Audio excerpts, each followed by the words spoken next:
Na segunda metade dos anos 1990, a Volkswagen praticamente entregou o segmento de sedãs compactos para General Motors e Fiat. Isso porque abdicou de fazer um Voyage derivado da segunda geração do Gol, lançada em 1994 e conhecida como Bolinha. A evolução do hatch foi seguida por Paraty e Saveiro, mas não pelo 3 volumes. A curiosidade sobre carro é que o Voyage Bolinha existiu, pelo menos até a fase protótipo, e chegou a ser apresentado na matriz da montadora alemã. A questão é que esta segunda geração do Voyage teria sido desenvolvida meio que sem o conhecimento do board da Volks.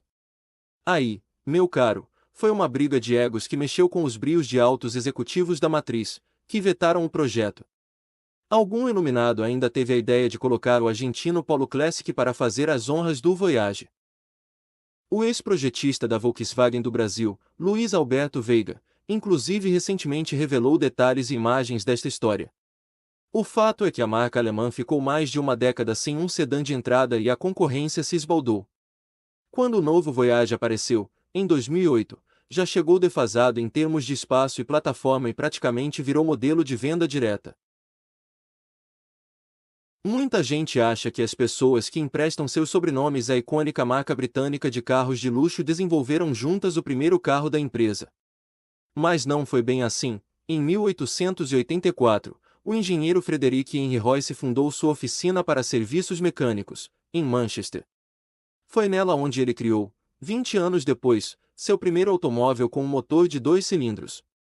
Nesta época, ele se esbarrou com Charles Stuart Rose, um aristocrata e empresário inglês. Charles era apaixonado por automobilismo e tinha uma rede de lojas de carros de luxo em Londres, chamada C.S. Rose Co. Já Frederick queria comercializar sua invenção e convenceu o Lord a dar uma volta no seu automóvel. Ele ficou impressionado com o requinte do carro e os dois fecharam uma parceria. A C.S. Rose passou a vender com exclusividade os carros fabricados pela Royce Limited. Nasceu, então, a montadora até hoje referência em marca de alto padrão. Outro fato para contar sobre carros na mesa do bar a respeito da Rolls-Royce é o símbolo com as iniciais da fabricante. Após a morte de Henry, em 1933, a plaqueta com as letras RR adotou o fundo preto, em vez do vermelho original, em sinal de luto. Para evitar a treta na mesa do bar, conta essa curiosidade sobre carros que também deram treta nos anos 1990. Eram tempos de autolatina e a Ford desenvolveu um hatch compacto em cima da plataforma do Gol Bolinha. Só que a parte Volks da holding, inclusive a rede de concessionárias, não gostou nem um pouco dessa história. O Gol da Ford teve até um protótipo feito em clay, argila especial usada pela indústria, e seria lançado em 1996. As portas eram idênticas às do hatch da Volks, só que o projeto da Ford revelou um carro com desenho mais refinado e com o estilo liftback do Escort.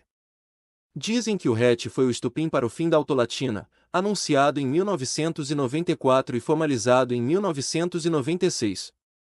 Fato é que, com o rompimento, a Ford não conseguiu lançar o seu modelo de entrada e teve de correr para lançar o Fiesta no Brasil, inicialmente importado da Espanha. Todo mundo já teve essa relação ao entrar em um automóvel 0 km na concessionária. Quem nunca soltou cheiro de carro novo é tudo de bom.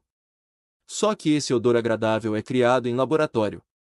Isso porque a cabine de um veículo tem diferentes plásticos, tecidos, borrachas e espumas misturados a colas, tintas e solventes. As fabricantes têm equipes específicas de osmólogos para evitar que esses materiais emitam odores de vapores que podem ser tóxicos.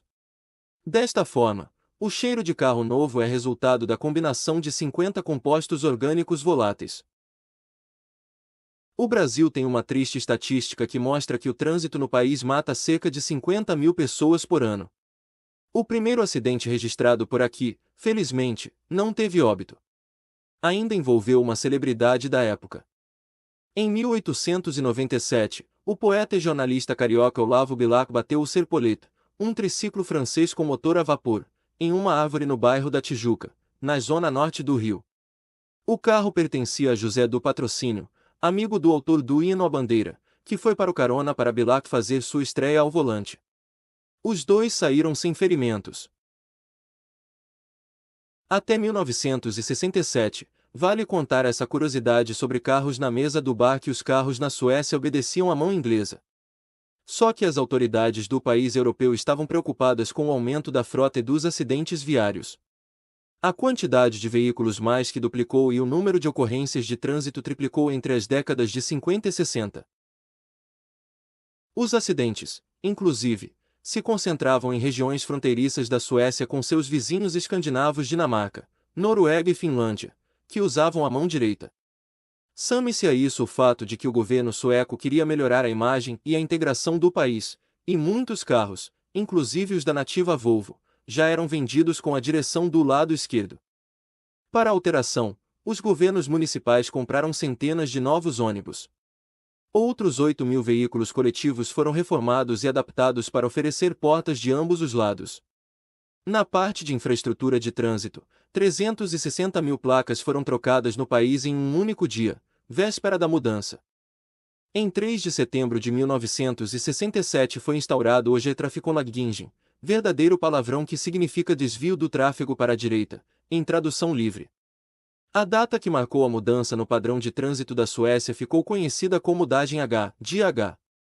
No dia, 157 acidentes de trânsito de pequeno porte foram registrados em todo o país, sem vítimas fatais, já abaixo da média das segundas-feiras à época.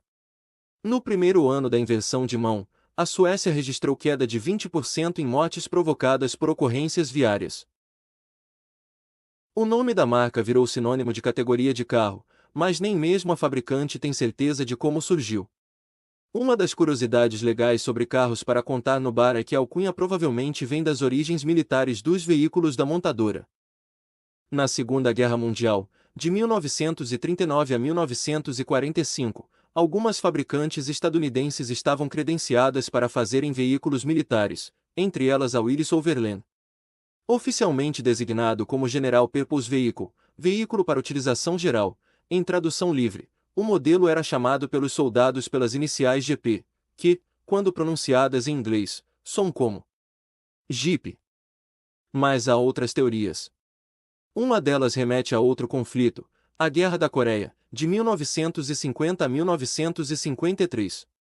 Devido à robustez e simplicidade do carro, os soldados americanos teriam criado uma irônica sigla para definir Just Enough Essential Parts, algo como o mínimo de peças essenciais.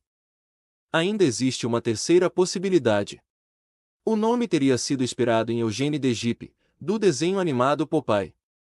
O personagem tem poderes mágicos para se teletransportar de um lugar para outro, o que seria uma alusão à robustez dos veículos militares da Willys.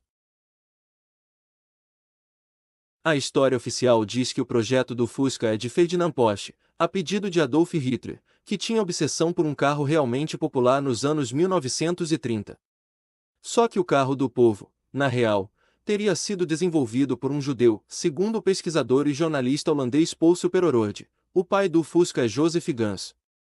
No livro A Verdadeira História do Fusca, o autor traz documentos e conta como Hitler se apropriou da invenção do engenheiro judeu e a entregou a Porsche.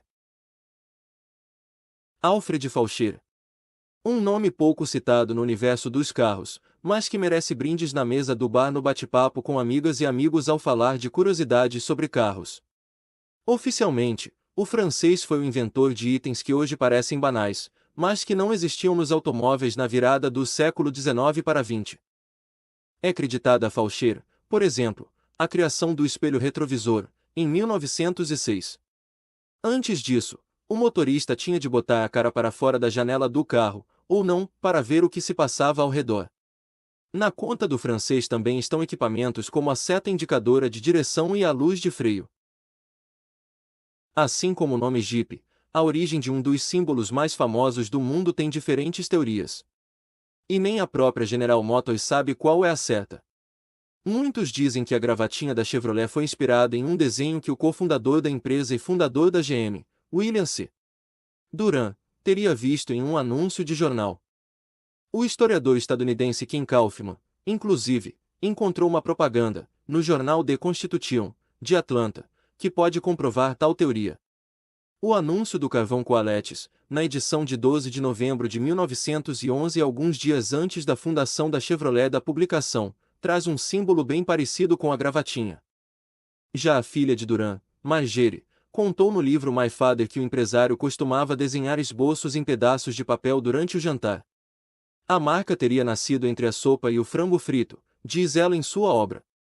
Outra corrente diz que a gravata, na verdade, é inspirada na cruz da bandeira suíça, país natal de Louis Chevrolet.